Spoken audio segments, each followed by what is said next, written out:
বিশ্ব যেন তৃতীয় বিশ্বযুদ্ধের দ্বারপ্রান্তে। আধুনিক অস্ত্র ও প্রযুক্তির দৌড়ে কে কার চেয়ে এগিয়ে তা প্রমাণের প্রতিযোগিতা চলছে তুমুলভাবে। এই দৌড়ে চীন আবারও বাজিমাত করেছে, নিয়ে এসেছে ষষ্ঠ প্রজন্মের স্টিলথ ফাইটার জেট J-36।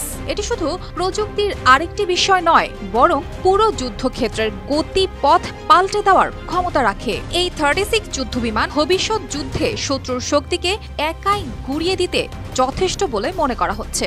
J-36-এ এমন সব উন্নত প্রযুক্তি ব্যবহৃত হয়েছে যা রাডারের চোখ ফাঁকি দিতে অসাধারণ। বিশেষ আকর্ষণ এর ডিজাইন, পিছনের অংশে কোনো পাখা নেই, যা স্টিলথ ক্ষমতাকে আরও কার্যকর করেছে।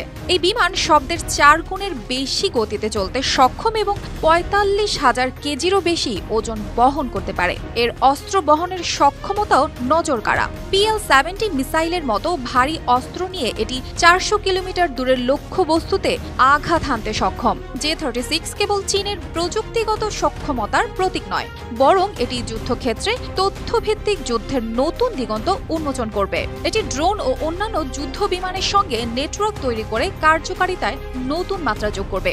এর অন্যতম লক্ষ্য শত্রুর আকাশযান, মাটির বাহিনী এবং সমুদ্রে থাকা রণতরীতে আঘাত হানা।